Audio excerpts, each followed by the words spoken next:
Good morning, welcome to Breakfast with Louise Minchin and Dan Walker. Our headlines for you today.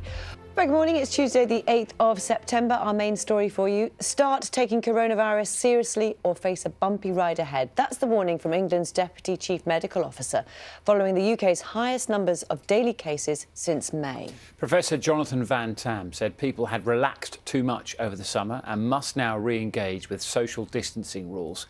Here's Charlotte Gallagher with more. Helen, thank you very much. We'll speak to you a bit later on. Yep, we will. Employers in the UK planned more than 300,000 redundancies in June and July as the pandemic took its toll on the workplace. That's according to figures obtained by the BBC. It's more than 6 times as many posts as businesses were planning to axe during the same period last year. Our economics correspondent Andy Verity has the details. So what's the weather like here? It's just come up to 9 minutes past 6. Matt has it. I'm not going to judge it. You tell us. Yeah. Morning. Very important announcement today. I'm not sure you're aware, but it's actually Louise's birthday.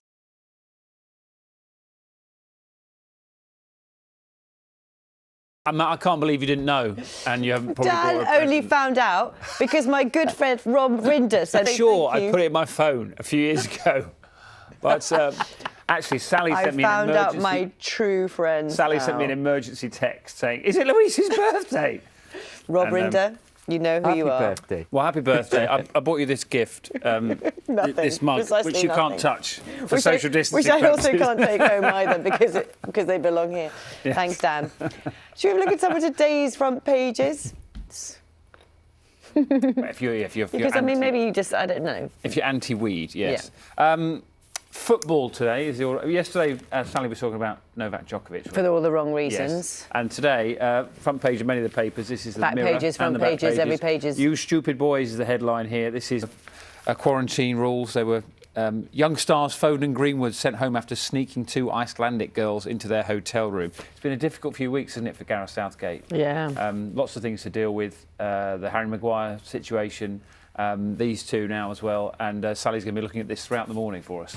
Should we talk? I mean, I love lottery stories, but this is a real mystery. So somebody has won. Well, have they won? That is the question. £57 million jackpot, right? They came forward to claim the prize on March the 17th. The March 17th, for example, just for example. Normally it's a double-decker bus. I know, there's not exactly, if you're doing a sort of height measurement. But what has happened is the operator Camelot has been unable to validate the player's ticket. So somebody's come along with the ticket, but they've not been able to validate it.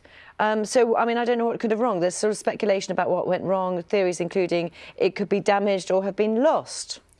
They've got just 5 days or something to claim that. How do you validate a ticket if they say it's not? I don't know how you would validate it if you'd lost it. I don't know either. But anyway, so Just scream, "It's my ticket!" It's mine. I bought it. Anyway, if they can't validate it, it will go to good causes. All that money, it'll go into the Good Causes Fund at midnight on Sunday. Good luck with that. Now, if you were involved in this pitch, you definitely put it on a wall in your house somewhere. Get ready for this. This is near Weymouth, and it is. Wait for it. Look at that belter. I think you'd like this one. This is the FA Cup that was presented from 1896 to 1910. West Ham owner. I think he might have. He's owned one of them. There's Oh, a has he? few of Okay. them, yeah. Anyway, so it's being sold, and it's. Had a really weird day this summer. You know, during lockdown, I was doing Football Focus from home. I And remember. on FA Cup final day, which should have been FA Cup final day, which wasn't on. Do you think I could have the FA Cup to have at home? And the FA said yes. Thank you very much for that. So they dropped it.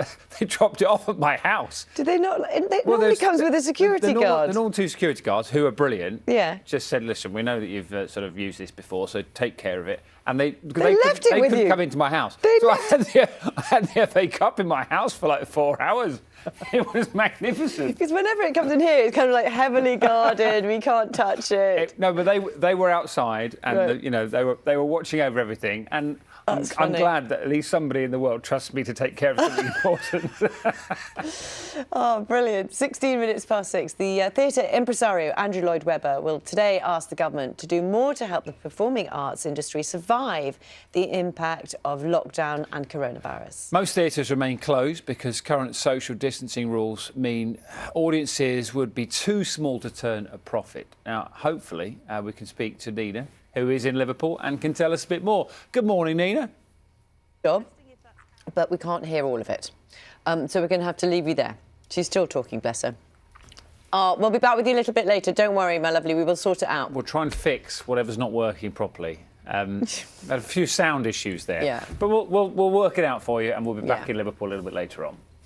The Manchester United footballer Marcus Rashford helped to make sure that thousands of children didn't go hungry over the summer holidays. But new figures released today show there is still much work to be done. A survey has revealed that more than 6 million people have suffered from a lack of food at some point in the last 6 months. And Marcus's Child Food Poverty Task Force is calling for the government to take immediate action. Breakfast Graham Satchell has this report. We showed you the front page and the back page of some of the papers earlier, and a lot of them are devoting plenty of time to Mason Greenwood and Phil Foden, who, as Sally could tell us, have got themselves in a rather awkward... Thank you very much. We did hear... We're having a few technical issues. We put it out there. Thank you so much, Nina, though. Microphones. Never mind, we'll get there in the end, I'm sure. It's approaching 6:45. It's Tuesday morning. Now, raising one child who represents their country at the sport is an impressive achievement, but having three, well, that's I suppose that's an entire new level. It's brilliant, isn't it? Yeah. Siblings Ben Tilley and Seb Trupp have all been selected for the Great Britain water ski squad. Tom Williams went to meet them. Look at this morning's weather. Really Who is fun. actually is a former Olympic water skier. This would Good morning, make a Matt. great place to ski. Look at that. Thank you for that, Matt. See you a bit later on. One group of people who will be keeping a particularly keen eye on the weather at the moment are, of course, farmers. It's harvest time, and while some crops have had a bumpy year, others are in short supply. To look at this for us today, we have John Maguire, who has been sent to a potato farm and can tell us more. Good morning, John. Beautiful there this morning, isn't it? We'll be back with John throughout the morning for you. If you are a regular viewer of this programme, you'll know that we do love a therapy dog. We've seen them at work in hospitals, care homes, and even helping children learning to read. Now we're going to show you one who works in a rather more high octane. We'll see him, hopefully, as she says, if the surf is right, a little bit later. I'm intrigued by the Pooch Mohican. More on that a little bit later. Right now, let's get the news, the travel, and the weather wherever you are watching us.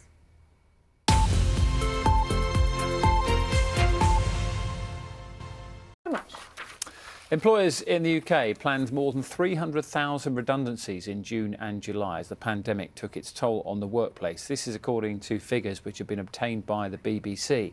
This morning, good morning. Good morning. Shane, I shall go and look for it later. Thank you. Matt, I've got to say that is as a birthday present, a panic birthday present, showing Louise a picture of some sunshine. I'm going to say it was better than a used coffee mug, Dan. I think you find that there is a gift coming Louise's way. Emergency gift will be arriving shortly. Thank you, Matt. Well, you know when you enter into one of those conversations, then you realise it was a really bad idea. I think this has just happened. So it's 10 past Happy 7. birthday, by the way. Thanks. From all of us. Thank you. 10 past 7. You're watching Breakfast. Morning to you all. Coronavirus has now killed more than 41,500 people in the UK. The vast majority of them adults. But while the virus appears to pose no great physical threat to children, its knock-on effect on their mental health is a different story. A new survey by Public Health England has revealed some worrying trends. Over a third.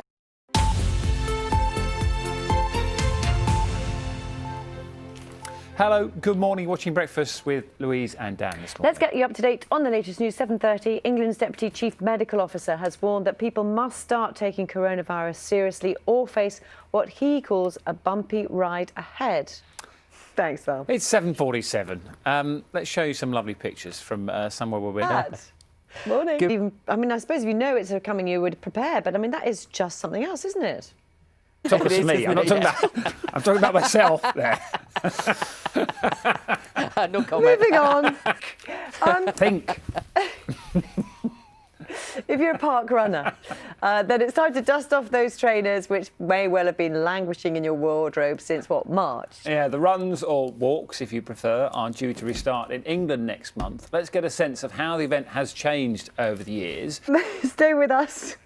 I love that dog's hair. Magnificent. He could on scooter. Headlines are coming up next.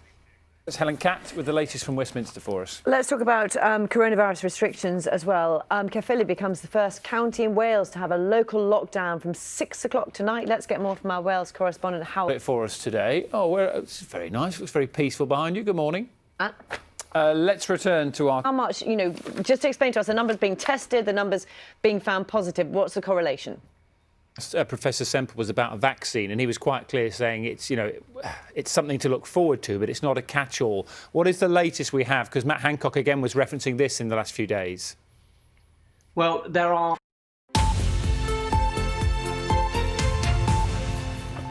Hello, good morning. You're watching Breakfast with Louise and Dan.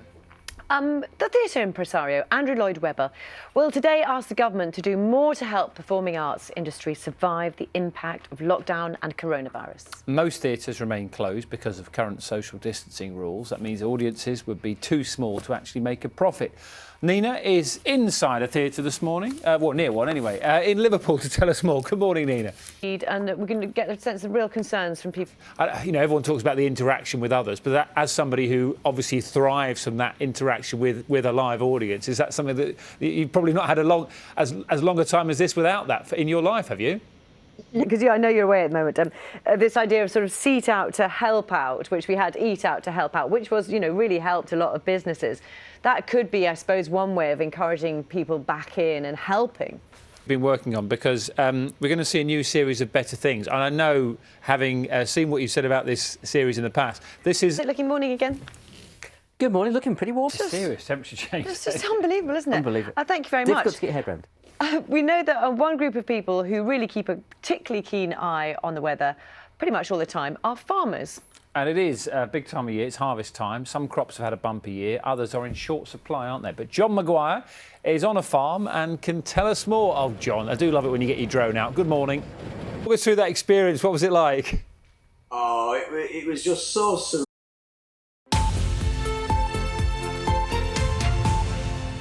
Good morning. It's Tuesday. It's the 8th of September. Top story for you this morning.